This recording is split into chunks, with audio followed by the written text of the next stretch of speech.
What is up, my friends? Welcome to Rebel and Create's Fatherhood Field Notes podcast, where we hear real stories from real men living real lives. I am your guide, Ned Shout. Fatherhood is not only about being a dad. It incorporates providing and serving a home, loving and serving a spouse, engaging and serving in a community, as well as intentionally serving your kiddos.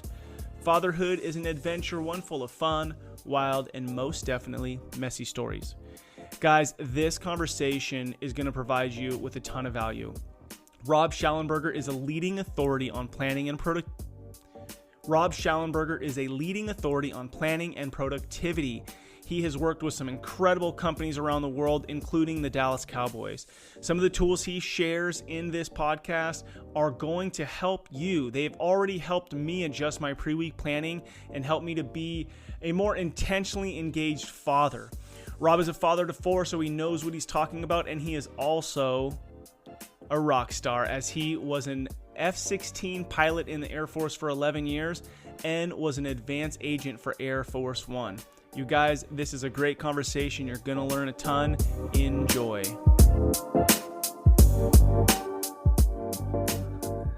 Welcome back to Fatherhood Field Notes. I'm really excited to meet Rob Shallenberger. How you doing?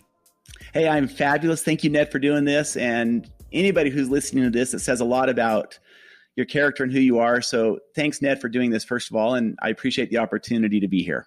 Right on. Yeah, fatherhood is just so important to me. And I was introduced to you by our mutual friend, Thomas Blackwell. I know he is a passionate father and just raved about you, not only your success in business and life, but your passion towards your family. So I'm really excited to hear your wisdom and perspective on fatherhood. Well, knowing that we were going to do this podcast, I've been thinking a little bit more about it this morning. And, I believe that our greatest responsibility next to being a husband, I'm assuming this is men listening to this. Yep. So our greatest responsibility next to being a husband, in my opinion, is the role of father. That's our right up there at the very top. Husband and father, two greatest responsibilities. And there was a wise man who once said, success in business won't compensate for failure in the home. Ooh. And so I believe that this is one of our greatest responsibilities, and we're navigating these waters together. Yeah. I'll tell you, Ned, I think anyone listening to this can relate to the fact that, sometimes it's 2 steps forwards and 1 step back, and we make mistakes along the way, and that's okay. That's part, there's no perfect parenting book for every kid. And this is a great responsibility, yet there's no guidebook for it, and we're all trying to navigate this together. So I just want to acknowledge that we're all in this to learn together. And I think that's why we're doing this podcast today. Yeah. And I think it's just so important because I don't know why this is the case, but in our world where we're so kind of focused on ourselves and focused on independence, the art of us learning from somebody else. Now, hopefully you and I had great fathers, and whoever's listening had a great father, but that's not always the case. So this idea of guide, I love that word. To be a guide, somebody has to have shown you. And so Fatherhood Field Notes is about, you and I, what we've learned, what we can learn from each other, sharing that with others. And since there is no ultimate guidebook, I think the reason behind that is we were designed to need each other. I was designed to need an older man to speak into my life, or to speak into a younger man's life. And so, that's the beauty of the conversation, and that others can just listen into what we're going to talk about, because, I'm here to learn from you, and hopefully you'll learn something from me as we both share our perspective on fatherhood. Yeah, it's a great comment. And I'm positive I will learn something from you, Ned. And it's just great to be able to talk about this because, anybody listening to this, I'm assuming, is a father or thinking about it. And one of the things that's interesting is every kid is different. Yeah. And so, we may think we have it dialed in with one, and then suddenly our other one will throw us a curveball, and we're like, wait a second, that's not what I did, and that's not working anymore. So we have to flex and pivot. So, and the thing is, this world never stops. I fortunately do have a great father. He's turning 70 this year, and he's still integrally involved in my life. And so it's not like we say, okay, they're 18, they're out of the home. Right. Check that square, baby, we're done. This is something that is a lifelong calling for us. Yeah, which is exciting because this allows us to really look beyond our own life, because our words and actions every day are impacting our children and our grandchildren, and one day our great-grandchildren, whether we're here or not. So for people to get to know you a little bit more, I'm going to just kind of rapid fire a few questions. How old are you right now? 45, turning 45 next month. How's that? There's Turning a little 45. So Perfect. 44. How many years have you been married? 22 years. Wow. Congratulations. Yeah. That's awesome. Exciting. Amazing how fast it goes.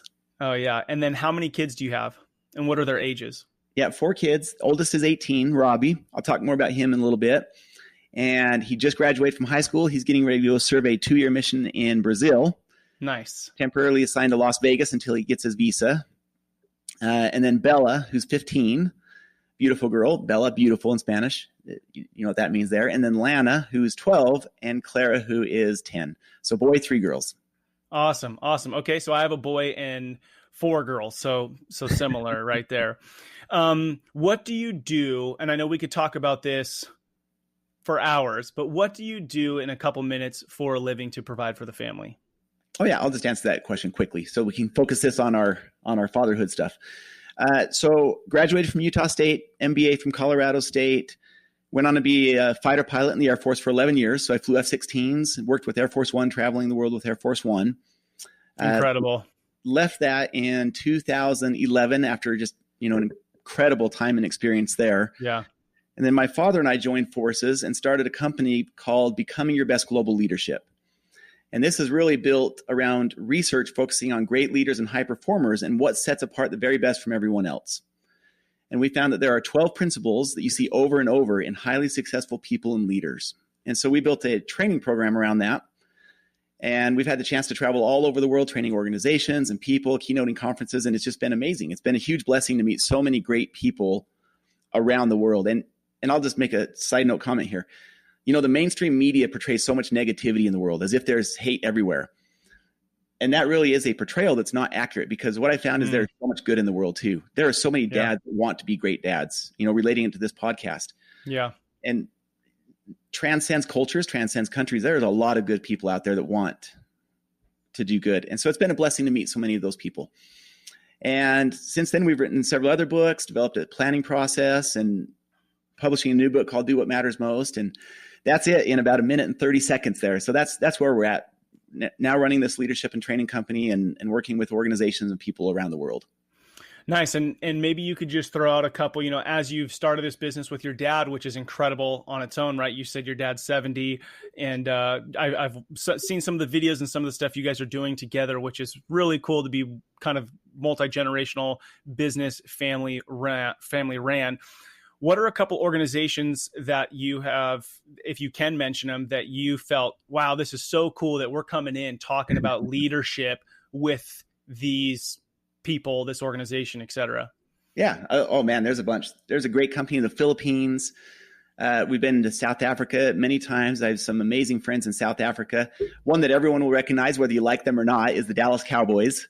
Yep. So about 4 years ago, I met Jerry Jones Jr. at a conference for presidents of companies we did a 3-hour workshop with them. And he said, Rob, I want you to coach our president and COO. And not many people know this exists. There's a division of the Dallas Cowboys called Dallas Cowboys Merchandising. So it's a huge arm of their company, and they're the only NFL team that produces all of their merchandise. So anything with the Cowboys logo. In addition, they produce all the apparel for University of Texas, the Longhorns, and USC, the Trojans. And so he said, man, there's a huge opportunity, but we've got to get this right. So I had the chance to coach that year the president of the DCM area and their COO, and then train their senior leadership team throughout the year. And at the end of the year, they said, we had our best year ever. And that felt like that was a big privilege. I remember being in you walk through the Cowboys locker room and you're just getting a personal tour. And you're like, man, this place is amazing. Yeah. So that's awesome. Opportunity. Cool places like that. Nice. Well done. That's incredible. As you think about fatherhood and the different stages that you've been in, and your son's 18 now, so you're about to step into another stage as well. What have been a couple good resources to you, either baby, toddler, elementary, middle, high school, or this transition you're in now? What has been some good resources to you? As far as when you say resources, what do you mean by resources? I mean, it could be that your dad was somebody you turned to. It could be a book that you read. It could be your wife. What has just been something that you've really, and I'm sure all those things are true, but as you think about it, as other men are listening to this, what would you recommend to a new dad or to a dad to say, hey, this is a great resource to pay attention to? Yeah, this has the potential to sound really biased and like a self-plugging thing here, and I don't want to be.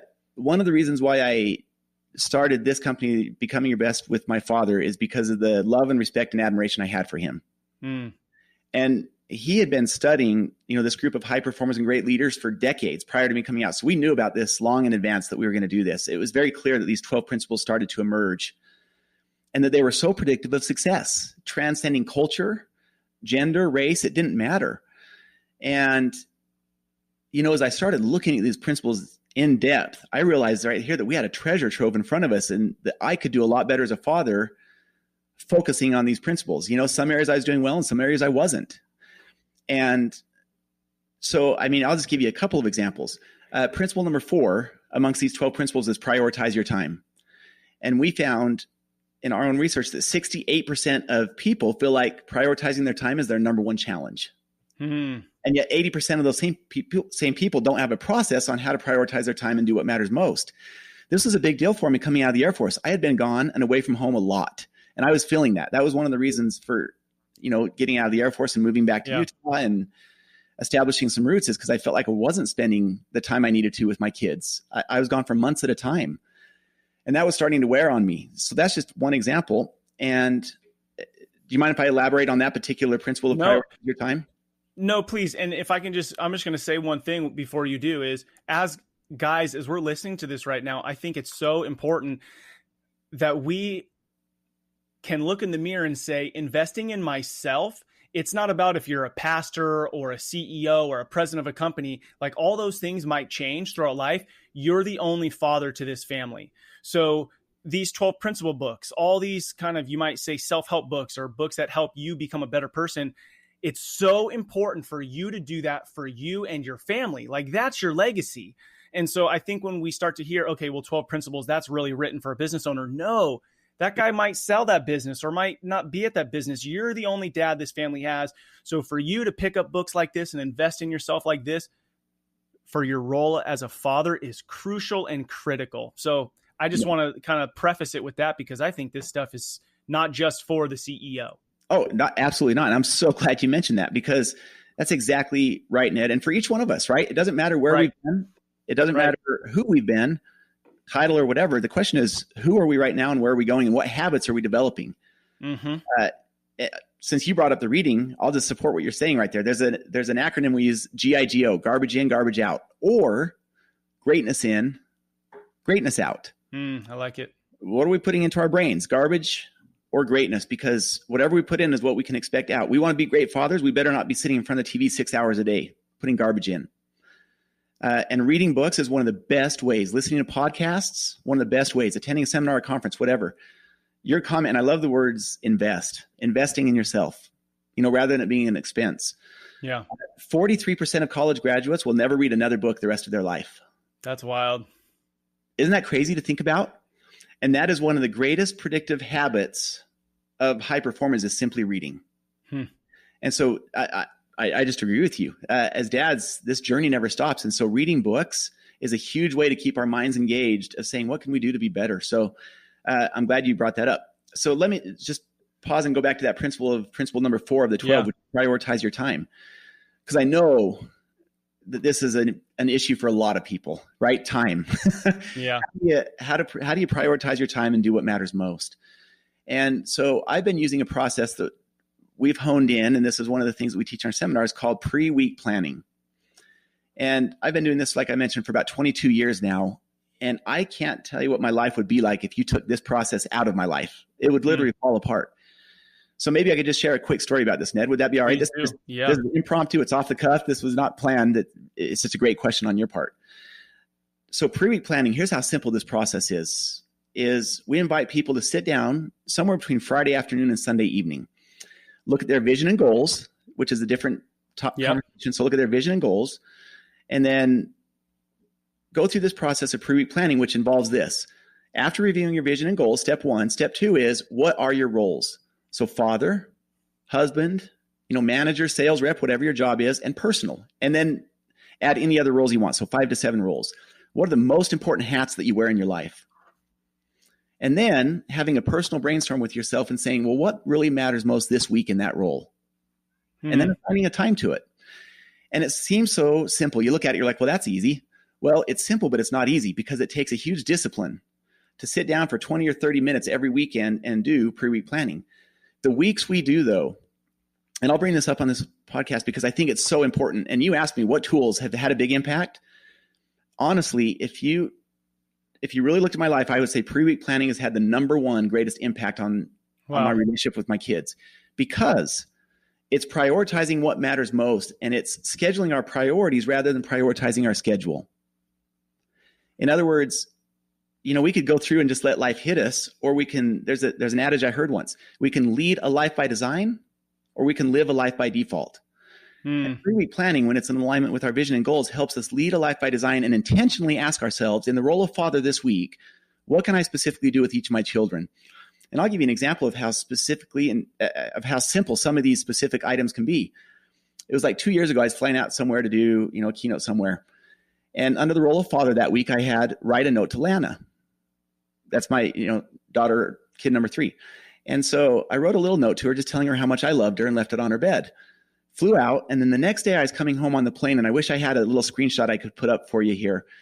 It was like 7:30 p.m. in Detroit. I'm flying back to Salt Lake, and I knew it was going to be late. When I got home, it was going to be dark. And my wife texted me a picture, and she said, Lana snuck in and put this picture on our headboard, but I know it's going to be dark when you get home and you won't see it, so I didn't want you to miss it. And it said, Dad, thank you so much for the note. It means the world. I love you more than all the jelly beans in the world, and even that. And I'm about to just crying. I'm sure the person next to me is like, what's wrong, man? And the whole point of this is, how long did it take to write that initial note to Lana? It took seconds. Yeah. And for me, it probably wouldn't have happened had I not consciously thought about it as part of my pre-week planning and said, write a note to Lana. And to her, it meant the world. And it started this back and forth of note writing. And here's the last. Do you mind if I take 30 more seconds to share one? This is what we're doing. Then? Yeah, please. Pre-week planning, we just mapped this out in some research. And this is why, if there's just one thing I could share that's really been beneficial to me, this would be it. A person who does pre-week planning for the very first time will, on average, plan about 24 activities during the week, or to-dos or weekly goals, whatever, across all their roles. So personally, exercise, reading, each of those would be one, for example. Yeah. You add them all up, you come up with about 24 is the average for a first week. The average person will accomplish 13 of those in the first week. Fast forward 4 to 5 weeks later, the average person is planning about 42 activities during the week and accomplishing an average of 33. That's incredible. This is where I'll finish. This changed my whole thinking on this about a month ago when we actually added up the numbers. So a person who's doing pre-week planning will accomplish 20 to 30 more meaningful activities a week than someone who doesn't. Over the course of a month, that's between 80 to 120 additional activities. In a year, that's more than 1,000 additional activities. And in 40 years, that's 40,000 additional meaningful activities that a person likely otherwise wouldn't have done just winging it, going through the week. And if every one of those activities is something meaningful, as a father, as a parent, personally, what's the impact of that over the course of a lifetime? It's incredible, but I think it's so important how you just explained that, because I think a lot of people, I've gotten the question, because I'm a goal setter, and it's like, aren't you defeated? Aren't you discouraged when you don't hit your goals? And you go, well, in some instance, like you're saying, the goal isn't necessarily the total outcome. It's, if I set these things up for myself, one, I wouldn't have done it if I hadn't have stopped and pre-week planned, right? And so I did 13. I might have scheduled 24, but I did 13, and I wouldn't have done any, most likely, if I hadn't done it. So you got to look at the positive of it. Like you're saying, I just did 40,000 things over my lifetime, instead of, sometimes we could be negative, the 100, whatever the number is, things I didn't do, right? Because add that 40,000 to that list if you didn't do any of this pre-week planning, right? Yeah. And if you're the type of personality that loves to check things off a list, and you feel this necessity to check every single box, I just say, you've got to mentally give yourself permission not to have to worry about that. The fact that you're even doing half of these compared to the person who's not, what's the impact? And, our coaching clients, whatever, will ask, to your point, Ned, should I be accomplishing every one of these? No. If a person's doing 70% of what they came up with in pre-week planning, great week. Awesome. Oh, yeah. We're never going to accomplish them all because, assuming we put effort into it, because things are going to pop up during the week. We'll have to flex and move things around. So even accomplishing 60 or 70%, what's the impact over the course of a lifetime? All those numbers I shared with you are assuming a 60 to 70% completion rate out of the pre-planned activities. Wow. And I just got to say, you are a high performer running a company, doing these, we would look and say, extraordinary things, right? The example you gave of writing a note to your daughter is such a beautiful example, because those are the things that our kids are really going to remember. And it doesn't matter how much you make, how much time you have, where you live, something like that. Anybody can do that. Anybody can write a note to their daughter, right? And for a father to do that with his daughter is incredible. So I love that example, because it's not I had a goal to save and take my family to Hawaii, and then I finally just pulled the trigger to do it. Whatever. That's great too. But it's the little things day in and day out that we can do intentionally that are really going to forge those deep relationships that we want to have with our families. So fantastic resource. So I'm gonna jump to a couple other things. When you think of the father, what is the role of the father in a few words? Ooh, yeah. Mentor, guide, steward, leader in the home. Those are a few words that come to mind. Obviously, and it's one of the toughest roles that there could ever be. Far more difficult to be a father than it is to be a CEO or any other thing like that. Yeah. What's incredible about all those words is you said guide, leader, mentor. If that's true, then you are being irresponsible if you're not investing in yourself. Good point. Right. So if we just kind of say, I did my high school, I did my college, that's all my learning, and it's just what somebody else decided I needed to know. No, what is it that you want to know? What is it that you feel like you need to know? Where do you want to grow and increase so that you are in a position to lead your family? And I do think we can get caught up in content, but pick some things and decide where you want to grow. Yeah. That's exactly it. And none of us are perfect, right, Ned? We all have plenty of things. You look behind the curtains, we all have things that I could be a far better listener. I could be way more patient as a father. However, we also know there's certain things that work across the board. These 12 principles as an example. And, if you think of each one of us have a current capacity. And it's not good or healthy to compare. This is about our individual journey of becoming our individual best. And so we have this capacity, and that capacity is comprised of a mindset and a skill set. So every one of us right now has a certain mindset where we are, and we have a certain skill set that we're running our life and leading our life with. I love what you said. I've never heard anyone say it like that. And I don't even think I can repeat it. A person who's not investing in themselves. Say that again. I just said it's irresponsible. It's irresponsible. I love the way you said that, because we have the capacity, or we have the ability to grow our capacity at an individual level. Every one of us. If we choose to stay stagnant, that's our choice. And it's our responsibility as a father, and I'm talking as much to myself as anyone here, to grow our mindset of what we're capable of and our skill set. How can we be a better father? What are our blind spots that we're not currently seeing? And this is where I'll give another compliment to your listeners. The fact that they're listening to this podcast of yours says a lot about who they are already, and the fact that their willingness to grow and develop. I mean, just by virtue of listening to this podcast, it's a good glimpse inside, their mindset, which is awesome. And it's a big compliment to all. Yeah, I think that's important for you to say, because you started off, and sometime in that, what you just said, it's not good to compare ourselves.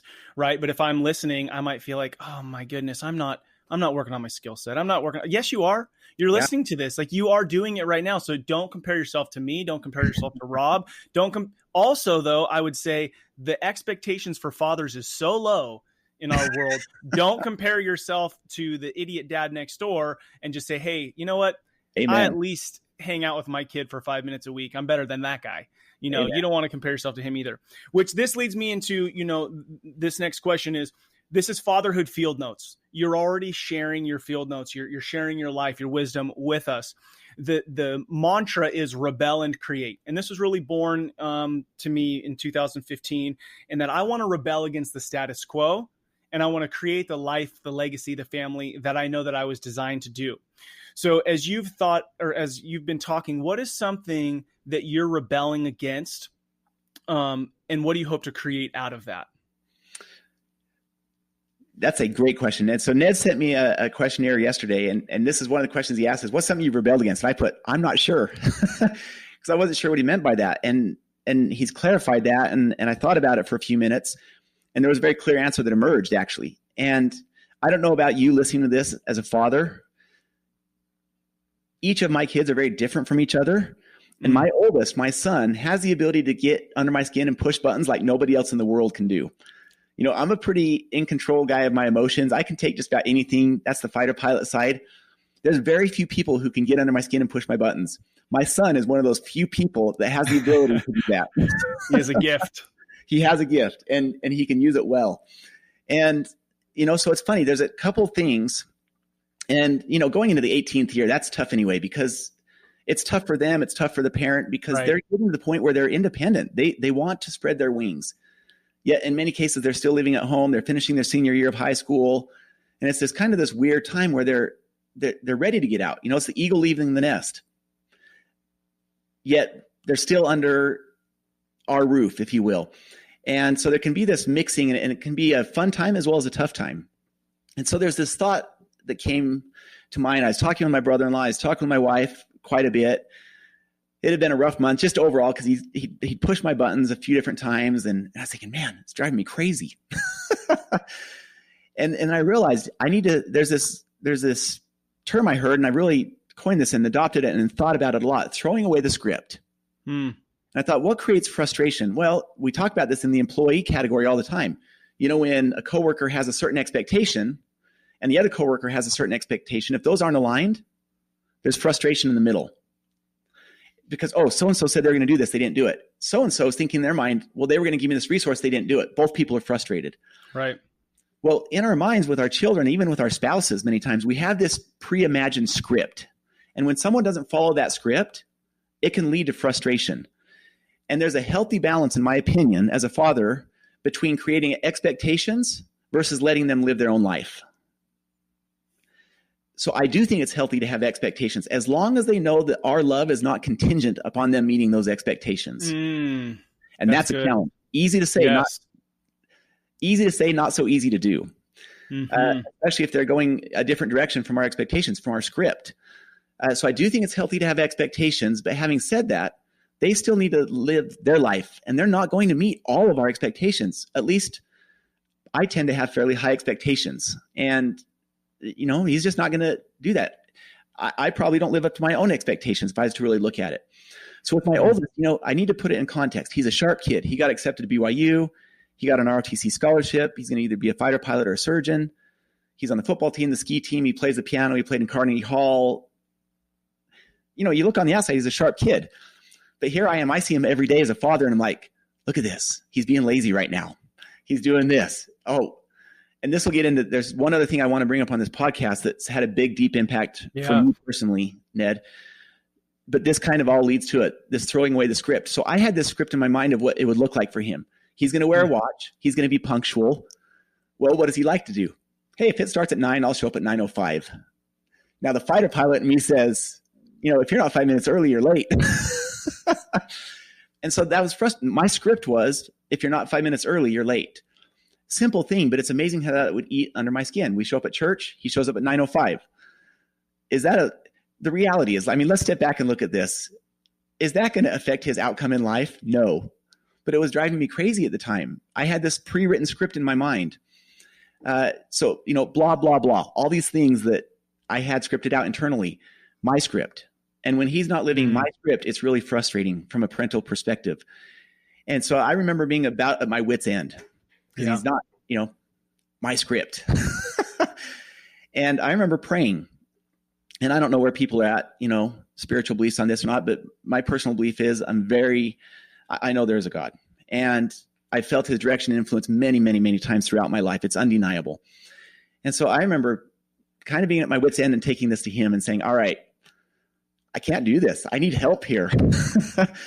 And I had this very profound insight, Ned, and I believe it was a really revelatory, inspiring experience for me. And it gave me an anchor for which I could lead the next 6 months of my life. And I've gone back to this over and over. And here's what I felt. I felt this. He was my son before he was your son. And this is the other direction I got. You, Rob, just focus on loving him. I've got this. That's powerful. I have not forgotten those words. And they have over and over, I've had to come back to him because, again, hey, he's doing this. That's not going to help him be successful. Hey, you know what? He needs to learn. We learn from failure. We all have. None of us are perfect. I made some dumb mistakes in high school and I learned a lot from them. Yeah. And over, I've gone back to, he was my son before he was your son. You just focus on loving him. That's what you can do. Love him. I've got this.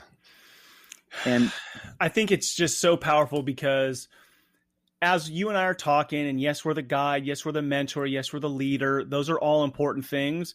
But sometimes we can dive into that because we're visual, and it's very easy for me to know if my kid was there at 9 or 9:05. So it's easy for me to pick on those things. And it's almost just a relief to say, hey, you know what? It's important to have high expectations. But at the end of the day, you need to love this kid. And I love how you said that is have high expectations, but love them regardless. Like the way that you're treating them, the way that you're interacting with them can't be determined based on their outward, performance, and that's really hard, especially when you're, a man working in business, blah, blah, blah. So I think that's such a great reminder from God to remind you, hey, yes, I want you to teach them. Yes, I want you to guide them, but first I want you to love them. That's it. So throw away the script. It's not easily done. It's easy said. It's easy to say. It's not easy to do. Throw away the script. Set the high expectations. So, they know that we expect some people will rise to that occasion, or maybe they won't. Either way, but they know that our love is not contingent upon them meeting those expectations. And if they don't meet them, and if they go a different direction, that's okay. I say it's okay. It's not easy to do, but we need to mentally throw away that script and come back to the same thing. He's got this. Yeah. So as you share all that, and I think about it in just kind of a rebel and create standpoint, it's like you're rebelling against the script, and you're also in this transition, realizing that your son is going to go live on his own and have to live his own life. And so you're rebelling against the script because it's more important to you to, one, do the role that you feel like God's called you to in loving your kiddos, but then also you want to have a relationship with your son. And so you don't want to let those things ruin that relationship. To use those words, rebel and create, for years, I was trying to, a fighter pilot, we love control. Everything we try to operate in a sphere of control. And if something gets outside of our control, I don't like it. That's the fighter pilot world. Well, with children, we can't control them. They're not robots. Right. And so the rebel part was, I'm going to control them. They're going to do what my expectations are to do, my script. Yeah. That wasn't working. It was creating friction. It was creating hard feelings. And I just kept trudging along doing the same thing. And it wasn't until I threw away that script to shift to the other word, create, I say, I got to quit rebelling here and not following the plan. The plan is that we all have agency. And we've got to allow people their agency. And so that creating that new frame, that new mindset, if you will, using that word, that new mindset really has shifted me as a father. Doesn't mean it's easy. It's plenty hard to do, but it really had a deep impact. So good. So good. Well, we're going to wrap up here in a little bit. I have a final question, but before we do, is there any other stories that come to mind or anything around fatherhood, or even with some of the tools that you have, in your 12 principles, that if you were speaking to a father, right? I came to you and I said, hey, I'm about to have my first kid, or I have a couple little kids, and you've had some experience. What are a couple things that you might share with them as important, that would help guide them as they're really embracing this idea that they are a father? Yeah. So a couple things, and I don't want to sound like I'm self-promoting our book here, but these 12 principles, regardless of whether it was us that wrote it or someone else that found it, are so powerful and predictive of success. I would invite everyone to go out and get the book, Becoming Your Best, the 12 Principles of Highly Successful Leaders, because leadership starts individually. And like you mentioned, in our home as fathers. Yes. And these principles are principles like this, and they seem so simple. But the reality is, if we look at ourselves internally, our lives, you say, wait a second.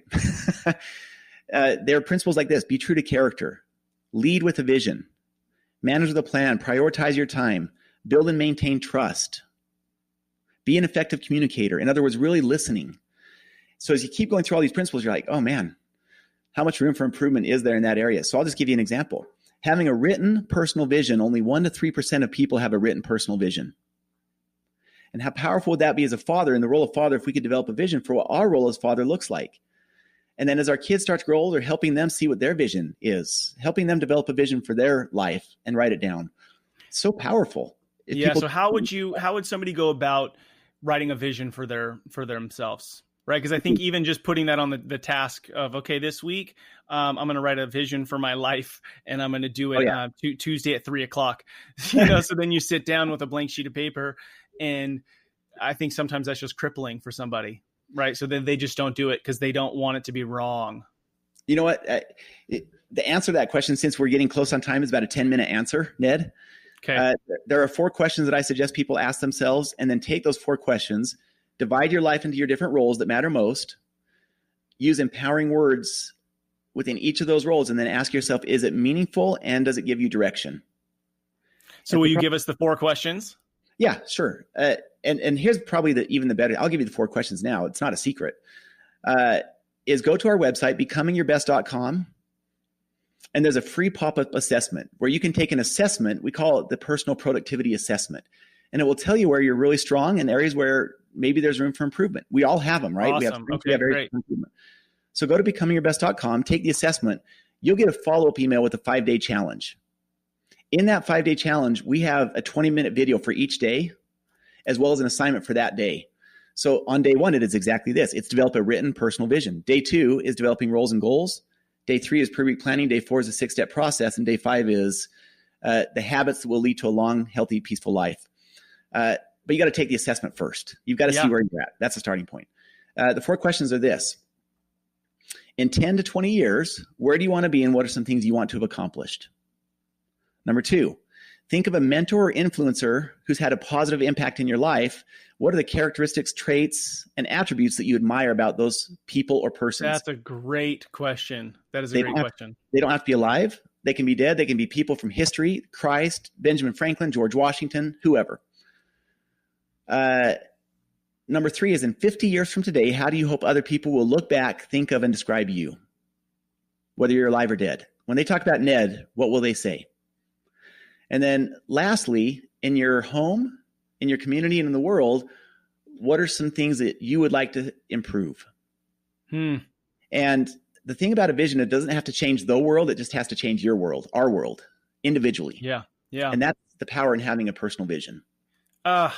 So good. Simple, hard to do, but simple, right? To sit down. And I think if you're listening to this, go do the assessment. Take the 5-day challenge, sit down and ask yourself those questions. And this isn't, you have to do this for the rest of your life, meaning like whatever you write down, you're stuck to. Right. I personally, once a year, I evaluate that and go, is this still how I feel? Is this still what I'm working towards? And so then over time, it becomes much easier. Yeah. Okay, so here's my last question for you. Say in 20 years, you're standing outside, out on the street, peering through the windows of your 4 children. Okay, so they all are neighbors. You're peering through the windows and you are going to see the legacy that you left. So they might not be saying, oh, my dad showed us, so we're living this way. But you're going to know based on seeing how they're living their lives, that your words and your actions today shaped what you see through that window. What is it that you hope to see through that window? What's the legacy? Well, it's funny because we just got done talking about a vision. And I have a vision in the role of father. And it's funny because you mentioned, you look at it once a year and say, is that still it? And that's exactly, a vision should serve as an internal guide. And we know when we're in alignment with it and we know when we're out of alignment with it. And I'll just share part of my vision in the role of father. And it's that I am a gentleman in thought and deed. I'm the type of person who I want my daughters to marry. I focus on helping them achieve their fullest potential in life and seeing what they're capable of. The other day, I listened a lot less than I should have. I was like, hey, just go do this. Every day is almost 2 steps forward, 1 step back. At the end of the day, I say, man, I could have done that better. I could have done that better. And I'll just use one example. Bella, my number 2, is an amazing girl. She wrote a book called, I mentioned this to you, A to Z, The Best in You and Me. And if anybody wants to check this out, it's a cool book. You can have an awesome conversation with your son or daughter. bellasbook.net. it's a cool thing. She's very sensitive. Like, I don't even have to raise my voice, and she thinks I've raised my voice. Right. With my son, I could hit him over the head with a 2x4 to get his attention, but not the same with her. You know, even a slight raise of the voice and she'll just withdraw internally. And I've got to be so cautious because, you know, I have a pretty strong personality and can come across strong. And so the reason I say that is because when I want them to look back, I want them to know that they had someone who loved them unconditionally and who was there to support them no matter what came up in their life, and who also pushed them forward to see new things that they were capable of. And using that bar as my standard, that means I have a lot of areas to improve. I need to be a better listener. You know, as a father, I need to be more gentle with Bella specifically because she's so sensitive. And having that vision internally is a daily guide. I have it memorized, and I know when I'm out of alignment with it. Same with the role of husband. My vision, my role of husband, I am a kind and caring husband who always helps Tanya feel like a 10. I'm totally faithful in thought and action, and I constantly strive to compliment her, serve her, and be the husband of her dreams. Well, I wish that's how it went every day, but it's not. And when it's not, that's when we come back to that vision. So rather than focus on the problem and the negative, we shift the playing field to the vision. And so to answer your question, I would hope that I could be the kind of father that I just described right there. Yeah. You know, that they knew I loved them, had their backs, was there to support them, help push them to achieve their fullest potential, but that my love wasn't contingent upon them doing this or that. And it's a high bar to set for any one of us. In the end, I hope that, you know, God being the ultimate judge can look and say, you know, you did your very best. Yeah. You made mistakes, but you did your very best. It wasn't for lack of effort or trying. Man, Rob, thank you so much. This has been so incredible. Thank you for the way that you love your spouse and love your kids. It impacts my world. You know, it impacts each and every one of us for generations to come. So the way that you're living your life is inspirational, and not just in our country, but globally, the way that you are influencing humanity to really become their best. So thank you for all that you do, and continue to do that. And where can people find you? If you could just say one last time, the website. Yeah. You know, the website, just our company website, is becomingyourbest.com. Okay. I'll just give you a couple real quick. I mentioned pre-week planning. For those that want a review of really the in-depth look at pre-week planning, we created a website called preweekplanning.com. Okay. That is such a powerful habit. It's such a game changer in my life. And then becomingyourbest.com is where you can take that free assessment. It is such a great starting point just to say, you know, here are my strengths, here are my areas of improvement, and a direction and a place to start. Yeah. And let me just throw out, go ahead. Those are probably the two best places. And so I just want to throw this out real quick as well, which is just a cool point to point out about you, Rob, and then we'll end, is we didn't set this up to talk about your book. We didn't set this up to talk about preweekplanning.com. We didn't set this up to talk about 12 principles, right? We came to talk about fatherhood. But the cool thing is you're living your life both in business and in your daily world with the same character, the same principles, the same values. So your book applies to your fathering. Your business applies to the way that you're loving your family. And so that's why these tools have come up, because you've created these tools for CEOs and corporations and businesses, but they also apply to a father leading his family. And so they just came out naturally because these are great tools. And so guys, I just say, go get the book, go check out the website, go take advantage of some of these tools. Could I share one thought on that, Ned? Yeah, please. You know, you use the example of CEOs and managers, and that's all true. That's exactly right. I'll go back to where we started though. You know, that quote where it said, success in business won't compensate for failure in the home. I would 10 times rather hear that someone used the habits of pre-week planning and roles and goals and vision and all of that to impact their role at home as a father and as a husband versus what it did in the workplace. So I've heard great workplace stories. The ones, though, that are the most impactful are the ones about what's happened in the home. And actually, could I just share one really quick final story that'll take less than 1 minute? We were this illustrates the point, because these are the stories that have a generational impact. You know, work's going to come and go. People will all be replaced in our work at some point. It doesn't mean it won't have an impact, but we'll all be replaced. Like you said, father, there's one father. And that's what it is. So we were with the executives of Pepsi, and we were talking about pre-week planning, and we had them all develop their roles. This guy wrote in the role of father. He's like 60 years old, you know, kind of graying hair, clearly older, kids out of the home. And he wrote in the role of father, call my son. We asked him, well, why is that a big deal? Great. Call my son. That's awesome. Why? And he said, because 7 years ago, my son and I got into an argument. We haven't talked since. Wow. And we're like, whoa. So we asked him, when are you going to do it? Wednesday at 7:00. Great. So 6 months later, we were back with the same team. And we asked this gentleman, did you call your son? And he said something along the lines of, I was scared to death to make the call because, 7 years. Is my son even going to talk with me? I think we can relate. And then he went on to say, I picked up the phone and I made the call. And it was amazing because as soon as we started talking, we couldn't even remember what we had argued about 7 years prior. And now we talk every week and we're best friends. And it even got crazier. He said, I found out on that call I had 2 grandchildren who I didn't know existed. I said, what? And so you talk about pre-week planning alone. In his own words, he said, I knew every morning I knew I need to make that call.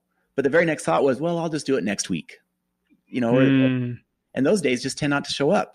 And it wasn't until he sat down in pre-week planning, wrote down the role of father, what will I do this week, that he actually made the call. And how many times do we have things like that in our lives? And so I just want to second your comment there that the success stories that I hear in the home, for me, are far more impactful because I believe they carry an eternal weight to them.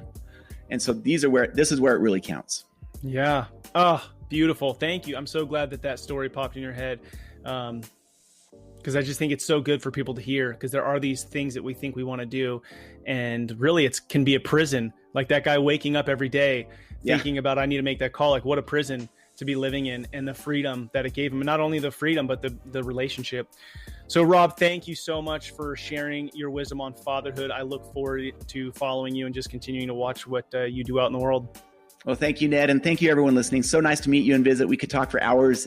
It seemed like, so thank you, Ned. Man, that was such a great conversation with Rob. I really enjoyed it. It's been a couple weeks since we met, and as I re-listened to it and thought about how I have implemented some things over the past couple weeks, is I changed my planning for the week. I loved plan, but I had never done it based on starting from what is my role, such as I'm a father, I'm a husband, I am a business owner, and then have a clarifying statement of what I want that to mean. So what he talked about has already been really impacting my weeks. Really enjoyed that. Really, really good. And just what an all-around rad dude. So hey, every Monday I put out a Fatherhood Field Notes podcast interviewing great dads, as we just listened to. But if you're interested in a shorter podcast, I put one out every Friday. It falls under the same Rebel and Create, but it's called Craft of Fatherhood, where I discuss a question a father either emails to me or comes up during the week in conversation. So you can email me any kind of question around fatherhood, and I may not know the answer, probably not, but I'd love to talk about it. So email me, ned@rebelandcreate.com. Hey, I have a goal and I need your help. I put a ton of energy, time into the podcast because I think it is a great tool for us men to learn and grow together as we are mastering the craft of fatherhood. But my goal is to hit 100 reviews on iTunes. I think I'm at 28 right now, so that's a lofty goal, and I want to do it by my 100th podcast, which is going to be at the end of October. So seriously, I need your help right now. The reason it's important is when other dudes are searching for parenting, marriage, fatherhood, I want the Rebel and Create podcast to pop up first, because I just believe these stories these men are sharing is powerful. So take a minute, write a review. It would help spread the word that fatherhood matters. So thank you. Thank you to all you dads out there listening to Rebel and Create's Fatherhood Field Notes podcast. What you do truly matters. Do not be like everybody else. Be yourself. That is who your kids, spouse, and community needs. This is your guy, Ned Shout. Together, let's rebel against the view that fatherhood has little impact and create lives engaged in the craft of fatherhood. Talk to you next time.